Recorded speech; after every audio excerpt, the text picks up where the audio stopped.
Fala galera, tudo bem com vocês? Meu nome é Diego, sou professor de Física. Estarei gravando algumas videoaulas para vocês nesse período de quarentena. Então essa nossa primeira videoaula será sobre lançamento. Então nossa aula será sobre lançamentos. Eu dividi a aula em três principais lançamentos: a queda livre, o lançamento horizontal e o lançamento oblíquo.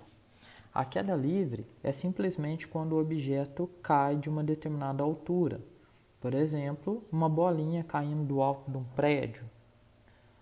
Quando isso acontece, o que me interessa nessa situação é o cálculo da altura, a altura na qual essa bolinha caiu, nosso h. Aí a nossa fórmula é h igual a g vezes t ao quadrado dividido por 2, h igual a vy ao quadrado sobre 2g, e vy é igual a g vezes t, onde h, então, é a altura da queda, o vy, a velocidade na vertical. Então, vamos anotar o que é cada coisinha. H, altura em metro, o g é a gravidade, em metros por segundo ao quadrado, o t é o tempo em segundos e o vy, nossa velocidade vertical, em metro por segundo. Já o lançamento horizontal, a pequena diferença entre ele e a queda livre é que ele tem uma velocidade no eixo x. Nós chamamos isso daqui de velocidade horizontal. Então imagina que eu tenho uma bolinha rolando em cima da mesa e ela cai. Quando ela cai, ela vai ficar numa determinada distância d. Isso também acontece se eu tivesse um avião e esse avião lança, por exemplo, uma bomba. Aí nós vamos conseguir calcular a distância e a sua altura. Então a fórmula nova que surge aqui é d igual a vx vezes t, onde o d é a distância em metros e o vx a nossa velocidade horizontal em metros por segundo. As mesmas fórmulas que tinha aqui na queda livre continuam valendo para o lançamento horizontal. Então, h igual a gt ao quadrado sobre 2, h igual a vy ao quadrado sobre 2g e vy é igual a gt. Então, essas são as fórmulas da queda livre e do lançamento horizontal. Agora, nós vamos para o lançamento oblíquo. O lançamento oblíquo, podemos pegar como exemplo um arremesso no basquete. Nele, nós temos duas situações ao mesmo tempo. Nós temos uma situação no eixo x, que é o que vai nos levar a uma determinada distância, também conhecido como alcance. E uma distância no eixo y, que nós chamamos de altura.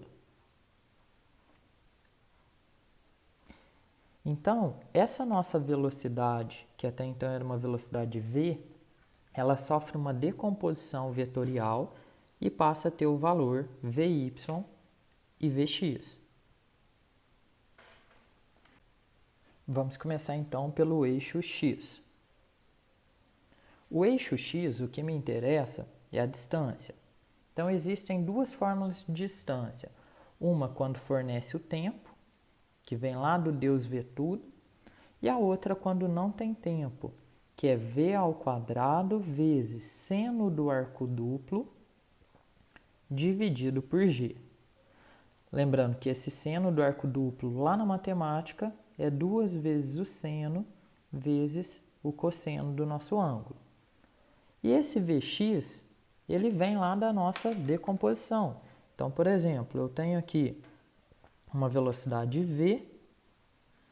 Essa velocidade v, se eu pego aqui meu ângulo, ó, eu pego então com ângulo ou com sono, é v vezes cosseno E se eu quero ela no eixo Y, é em pé, sem sono, que é o V vezes seno de alfa. Então, V vezes seno de alfa é o nosso VY, V vezes cosseno de alfa é nosso Vx. Isso tudo, então, no eixo X.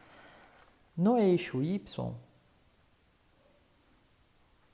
o que me interessa é a altura. Então, tem duas fórmulas de altura. Uma com tempo, que é gt ao quadrado sobre 2, e a outra sem o tempo, que é o vy ao quadrado dividido por 2g. E para calcular o vy, é só fazer v vezes seno do ângulo.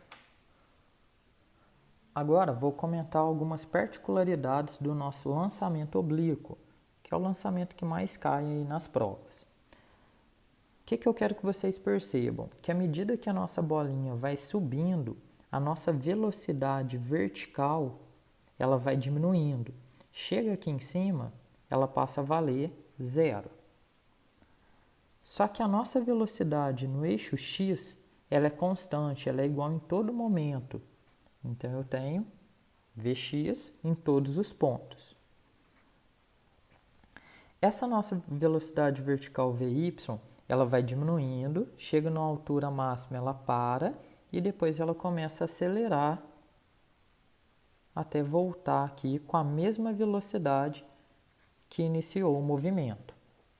Resumindo toda a história, no eixo X nós temos movimento horizontal, no eixo Y nós temos movimento uniformemente variado. Então, aqui, movimento uniforme. E no eixo Y, eu tenho movimento uniformemente variado. Então, essa é a diferença básica entre eles. Agora, vou resolver duas questões para exemplificar todo o conteúdo que nós montamos. Essa primeira questão é uma questão do Cefet e fala o seguinte: um malabarista lança uma de suas bolinhas com velocidade inicial v igual a 3 metros por segundo com um ângulo de 45 graus em relação horizontal, conforme representado a seguir. Então, nós temos uma velocidade de 3 metros por segundo, temos um ângulo de 45 graus. Então, eu tenho aqui a velocidade inicial.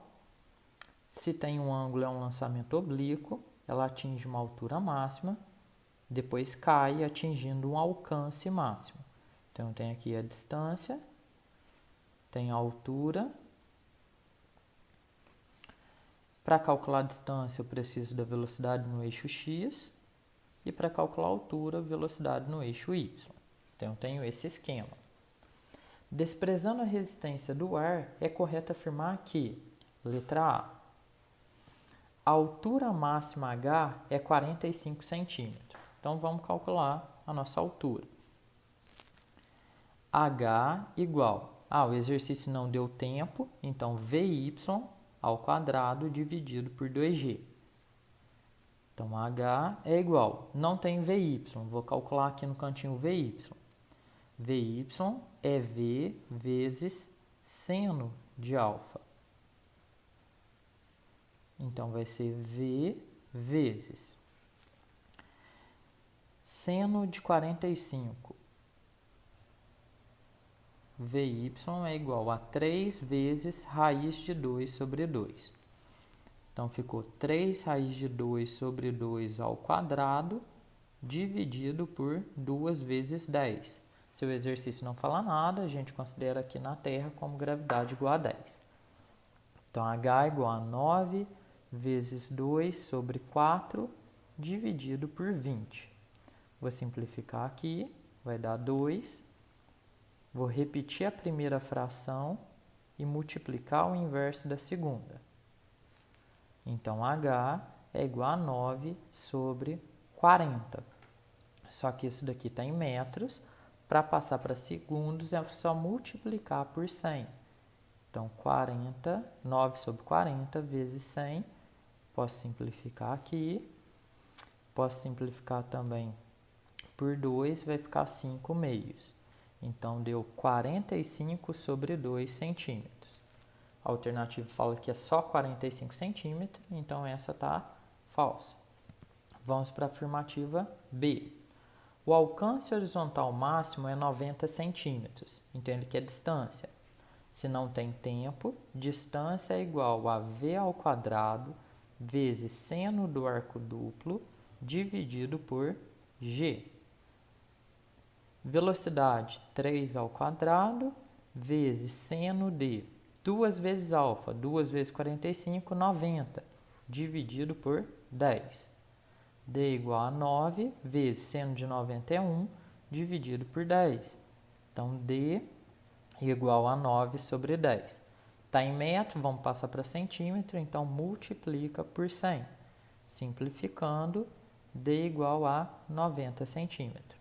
Então, esse é o gabarito da nossa questão. Letra B.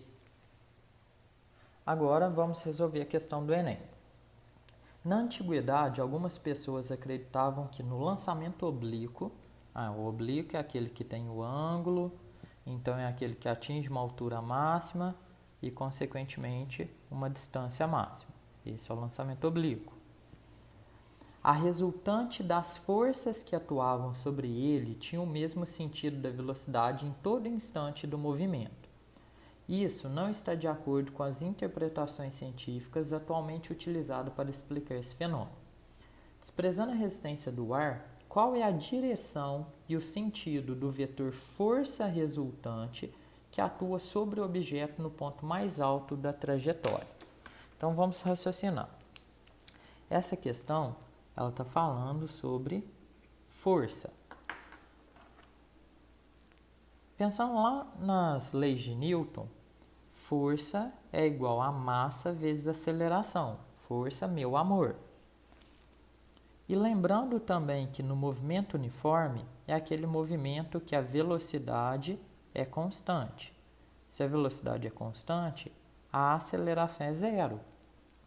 Se o A é zero, m vezes zero vai dar uma força zero. Então, a força resultante, zero. Já no movimento uniformemente variado, é aquele que a velocidade varia porque a aceleração é diferente de zero. Sendo assim, a força vai dar um número diferente de zero.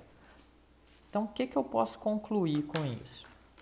Nós podemos concluir que no nosso lançamento oblíquo, na horizontal, eu falei para vocês que é movimento uniforme. Então, na horizontal não tem força, a força é zero. Não tem vetor força. Isso quer dizer, então, que na vertical eu tenho movimento uniformemente variado e tenho força diferente de zero. Só que eu tenho que analisar onde que eu estou. O exercício fala que é no ponto mais alto da trajetória. No ponto mais alto da trajetória. No ponto mais alto da trajetória, a bolinha subiu, ela zera e depois ela vai começar a descer. Sendo assim, durante todo o movimento, percebam que eu tenho a nossa gravidade de 10 metros por segundo ao quadrado. E essa gravidade, a todo momento, ela está para baixo. Então, nós temos uma gravidade para baixo. E eu tenho a força da bolinha que queria ir para cima. Na hora que eu chego aqui em cima, a velocidade no eixo y é zero. Isso quer dizer que não tem força da bolinha mais para cima. Eu só tenho a gravidade agindo.